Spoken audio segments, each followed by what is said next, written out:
नमस्कार दोस्तों, स्वागत है आपका अपने YouTube channel target civil services में। और देखिए आज है 18 जनवरी और मध्य प्रदेश के डेली करंट अफेयर में आज हम 18 जनवरी से इंपॉर्टेंट जितने भी करंट अफेयर होंगे उन पर डिस्कस करेंगे।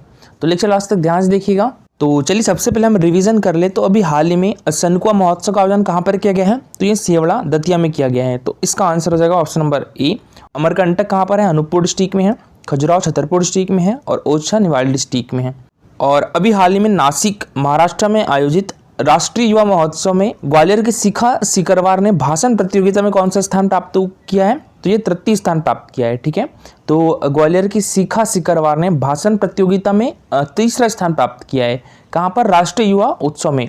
और इसी उत्सव में भोपाल की उमा वर्मा ने लोकगीत में कौन सा स्थान प्राप्त किया है? तो द्वितीय स्थान प्राप्त किया है। ठीक है, और राष्ट्रीय युवा महोत्सव का आयोजन कहाँ पर किया गया था? नासिक में। कब से कब तक?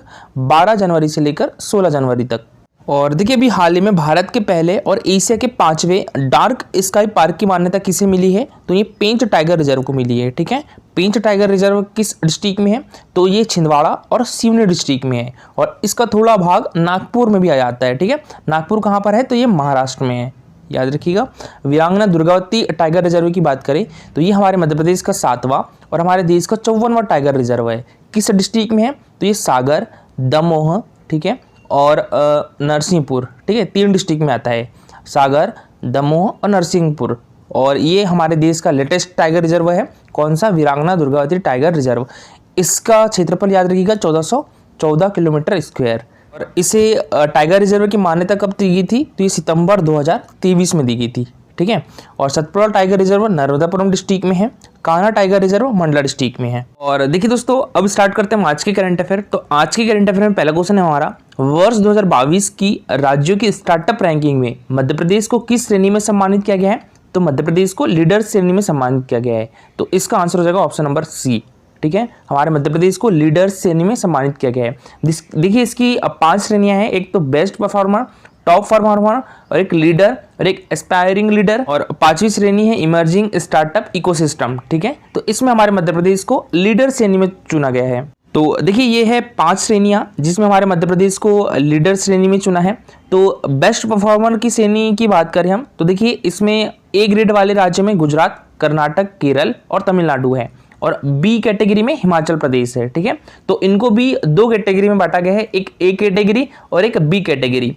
और टॉप परफॉर्मर्स की बात करें तो इनमें ए कैटेगरी वाले राज्यों में महाराष्ट्र, ओडिशा, पंजाब और राजस्थान, तेलंगाना है। और बी कैटेगरी वाले में राज्यों में अरुणाचल प्रदेश और मेघालय है। ठीक है, और हम बात करें अब लीडर्स श्रेणी में तो लीडर्स श्रेणी की ए कैटेगरी में आंध्र प्रदेश, मध्य प्रदेश, उत्तराखंड, असम और उत्तर प्रदेश है। ठीक है, तो हमारा मध्य प्रदेश जो है वो लीडर श्रेणी की ए कैटेगरी में है। ठीक है, और लीडर श्रेणी की बी कैटेगरी में कौन कौन से राज्य है? गोवा है, मणिपुर है, त्रिपुरा है। तो ये 3 राज्य है बी कैटेगरी में। और एस्पायरिंग लीडर्स की बात करें तो इसमें ए कैटेगरी वाले राज्यों में कौन कौन है? बिहार है और हरियाणा है। और बी कैटेगरी में नागालैंड है और अंडमान निकोबार द्वीप समूह है। इमर्जिंग स्टार्टअप इकोसिस्टम की बात करें तो छत्तीसगढ़, न्यू दिल्ली और जम्मू कश्मीर जो है वो ए कैटेगरी में है। और बी कैटेगरी में कौन कौन से? चंडीगढ़, दादर और नागर हवेली, दमन और दीव, लद्दाख, मिजोरम, पुदुचेरी और सिक्किम जैसे राज्य शामिल है। ठीक है, तो हमारा मध्य प्रदेश को लीडर्स की एक कैटेगरी में सम्मानित किया गया है। देखिए ये जो रिपोर्ट है ये किसके द्वारा तैयार की गई है? तो उद्योग संवर्धन और आंतरिक व्यापार विभाग, ठीक है, यानी DPIIT की तरफ से राज्यों की स्टार्टअप रैंकिंग जारी की गई है। और देखिए DPIIT की रिपोर्ट के मुताबिक पिछले 7 सालों में स्टार्टअप की संख्या में सालाना 120% की वृद्धि हुई है। और देश के लगभग सभी 670 जिलों में स्टार्टअप की उपस्थिति है। और देखिए हमारे मध्य प्रदेश में स्टार्टअप नीति कब आई थी? तो ये नीति आई थी 2022 में। तो देखिए आत्मनिर्भर भारत और आत्मनिर्भर मध्य प्रदेश के उद्देश्यों को पूरा करने की दृष्टि से मध्य प्रदेश स्टार्टअप नीति एवं कार्यान्वयन योजना 2022 लागू की गई। और स्टार्टअप इंडिया में मुख्य रूप से भारत सरकार द्वारा पंजीकृत और मान्यता प्राप्त स्टार्टअप में 100% विकास दर हासिल करना शामिल है। साथ ही कृषि और खाद्य क्षेत्रों में भारत सरकार में पंजीकृत और मान्यता प्राप्त स्टार्टअप में 200% विकास दर हासिल करना शामिल है। नीति के तहत यदि कोई नया उद्यम किराए के आवास में चल रहा है तो राज्य सरकार किराए के लिए 5,000 रुपये प्रतिमाह देगी और चयनित स्टार्टअप को अधिकतम 25 कर्मचारियों के लिए 5,000 रुपये प्रति कर्मचारी मासिक वेतन भत्ता दिया जाएगा। और नीति के उद्देश्यों को प्राप्त करने के लिए नीति में निम्नलिखित 5 स्तंभों का पालन किया गया है। व्यापार करने में आसानी सहित संस्थागत सहयोग, उत्पाद आधारित स्टार्टअप को प्रोत्साहित करना, नवाचार और उद्यमिता को बढ़ावा देना, विपणन सहयोग और वित्तीय एवं गैर वित्तीय सहायता प्रदान करना। ठीक है, तो ये हमारे मध्य प्रदेश स्टार्टअप नीति जो है इसके उद्देश्यों को प्राप्त करने के लिए प्रमुख 5 स्तंभों का पालन किया गया है। और देखिए, तो हमारे मध्य प्रदेश को अभी वर्ष 2022 की राज्यों की स्टार्टअप रैंकिंग में लीडर के रूप में सम्मानित किया गया है। केंद्रीय वाणिज्य और उद्योग मंत्री श्री पीयूष गोयल ने भारत मंडपम में आयोजित इस राष्ट्रीय स्टार्टअप दिवस ये कब मनाया गया था? तो ये 16 जनवरी को मनाया गया था। ठीक है, तो इस कार्यक्रम में मध्य प्रदेश को सम्मानित किया गया है और सूक्ष्म लघु और मध्यम उद्यम विभाग के संचालक श्री रोहित सिंह ने यह सम्मान ग्रहण किया है। और देखिए, हमारे मध्य प्रदेश सरकार ने फरवरी 2022 में नई स्टार्टअप नीति जारी की थी। ठीक है, देखिए यहाँ पर फरवरी 2022 में नई स्टार्टअप नीति जारी की गई थी और इसे लागू कब किया गया था? तो ये मई 2022 में किया गया था। एक बार आप चेक भी कर लीजिएगा। ठीक है, तो इसे लागू कब किया गया था? ये मई 2022 में लागू किया गया था और ये स्टार्टअप नीति जारी कब की गई थी? फरवरी 2022 में जारी की गई थी।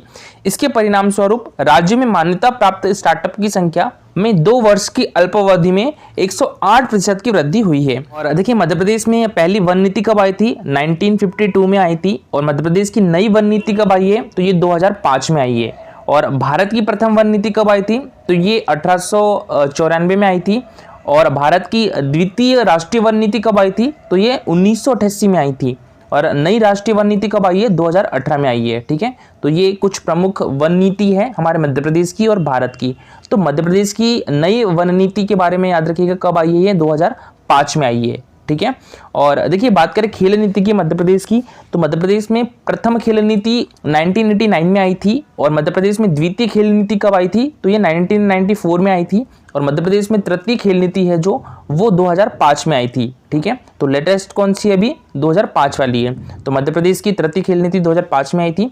मध्य प्रदेश की प्रथम खनिज नीति की बात करें तो ये 1995 में आई थी। और मध्य प्रदेश की नवीन खनिज नीति कब आई थी? तो ये 2010 में आई थी। ठीक है, और देखिए दोस्तों, नेक्स्ट क्वेश्चन है हमारा, हाल ही में नीति आयोग की बहुआयामी गरीबी रिपोर्ट के अनुसार सर्वाधिक गरीबी में कमी दर्ज करने वाले राज्यों में मध्य प्रदेश किस स्थान पर है? तो हमारा मध्य प्रदेश तृतीय स्थान पर है। तो इसका आंसर हो जाएगा ऑप्शन नंबर सी। ठीक है, देखिए, अभी हाल ही में नीति आयोग ने एक बहुआयामी गरीबी रिपोर्ट जारी की है। इसमें सर्वाधिक गरीबी जो है वो किस राज्य में कम की गई है? तो ये उत्तर प्रदेश में प्रथम स्थान पर है और जो बिहार है वो द्वितीय स्थान पर है और हमारा मध्य प्रदेश जो है वो तीसरे स्थान पर है। और देखिए, ये जो रिपोर्ट है ये पिछले 9 सालों में जितनी गरीबी कम की गई है तो उसकी है पिछले 9 सालों में, मतलब 2013-14 से लेकर ये रिपोर्ट है 2022-23 तक। ठीक है, तो इसमें पिछले 9 सालों में सबसे ज्यादा जो गरीबी कम करने वाला राज्य है वो कौन सा है? तो वो उत्तर प्रदेश है, द्वितीय स्थान पर बिहार है और तृतीय स्थान पर मध्य प्रदेश है। देखिए, 2013-14 में हमारे देश में कितने प्रतिशत गरीबी थी? तो ये 29% गरीबी थी। ठीक है, लगभग 29% गरीबी थी। ये अब घटकर 11% में आ गई है। ठीक है, तो अब हमारे देश में कितनी गरीबी है? 11% रह गई है। और 2013-14 में कितने प्रतिशत गरीबी थी? 29% गरीबी थी। ये गरीबी रेखा की श्रेणी में पिछले 9 सालों में 25 करोड़ लोग, ठीक है, 25 करोड़ लोग गरीबी रेखा की श्रेणी से बाहर आए हैं। बात करें नीति आयोग की, तो नीति आयोग की स्थापना 1 जनवरी 2015 में हुई थी। इसका मुख्यालय न्यू दिल्ली में है और इसकी फुल फॉर्म क्या है? National institution for transforming India. ठीक है, तो यहाँ फॉर है, याद रखिएगा, national institution for transforming India. अध्यक्ष कौन है? तो देखिए, इसके जो अध्यक्ष होते हैं वो प्राइम मिनिस्टर ऑफ इंडिया होते हैं। अभी प्राइम मिनिस्टर ऑफ इंडिया कौन है? तो नरेंद्र मोदी है। उपाध्यक्ष कौन है? डॉक्टर सुमन बेरी है। और सीईओ कौन है? BR सुब्रमण्यम है। ठीक है, इसके प्रथम उपाध्यक्ष अरविंद पनगड़िया जी थे और प्रथम सीईओ कौन थे? तो ये सिंधुश्री खुल्लर जी थे। ठीक है, और देखिए, नीति आयोग भारत सरकार की पॉलिसी थिंक टैंक है। यह योजना आयोग को बदलने के लिए स्थापित किया गया था जो एक टॉप डाउन मॉडल का पालन करता है। नीति आयोग के सीईओ और उपाध्यक्ष की नियुक्ति किसके द्वारा की जाती है? तो ये प्राइम मिनिस्टर ऑफ इंडिया करते हैं। तो ये भी याद रखिएगा। तो देखिए, नीति आयोग ने गरीबी को लेकर रिपोर्ट निकाली है। देश में पिछले 9 साल में 24.82 करोड़ लोग बहुआयामी गरीबी से बाहर आए हैं।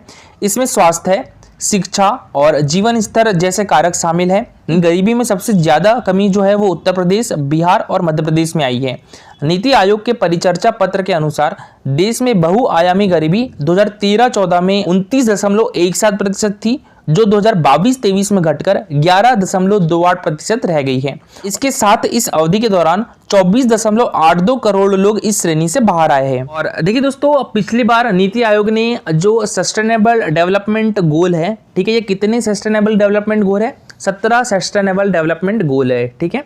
तो इनमें हमारा मध्य प्रदेश जो नीति आयोग के द्वारा इसके उपलक्ष्य में एक रिपोर्ट जारी की गई थी, तो इसमें हमारा मध्य प्रदेश किस स्थान पर है? 7वें स्थान पर था, ठीक है। एसडीजी में यानी सस्टेनेबल डेवलपमेंट गोल में हमारा मध्य प्रदेश 7वें स्थान पर है और केरला जो है वो पहले स्थान पर है, ठीक है। तो देखिए इसका जो सबसे पहला पॉइंट है कौन सा?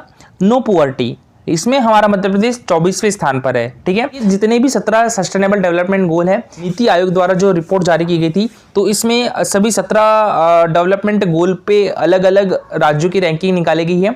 तो जो पहला था नो पुअर्टी, इसमें हमारा मध्य प्रदेश 24वें स्थान पर था। और जो जीरो हंगर यानी भूखमरी की समाप्ति, इसमें हमारा मध्य प्रदेश जो है वो 21वें स्थान पर था।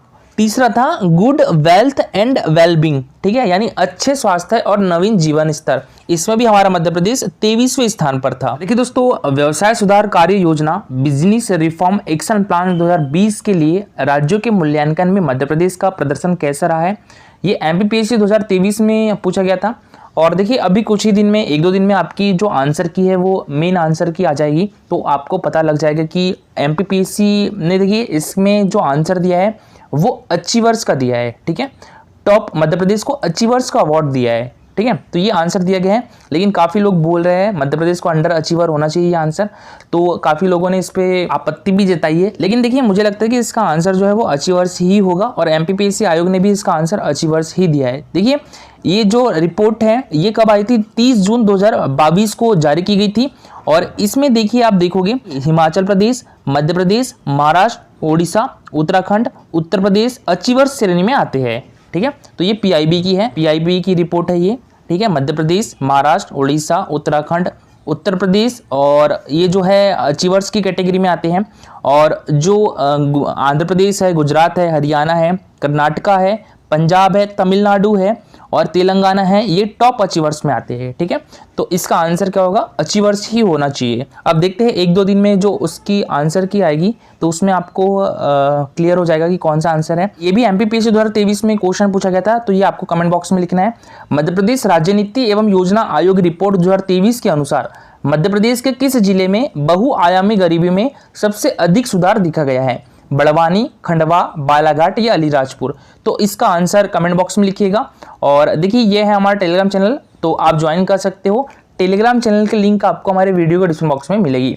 और देखिए हर संडे होगा 50 नंबर का क्विज, ठीक है। जो 50 नंबर का क्विज होगा तो इसमें रैंक भी आपको पता लगेगी आपकी कौन सी रैंक है। तो ज़्यादा से ज़्यादा लोग टेलीग्राम चैनल ज्वाइन कर लीजिएगा। संडे के दिन होगा 50 नंबर का क्विज, ठीक है। तो आज के लिए इतना ही। अगर आपको लेक्चर अच्छा लगा हो तो लाइक और शेयर जरूर करिएगा। अगर आप इस चैनल पर नए हो तो सब्सक्राइब भी कर लीजिए। Thank you so much for watching this video.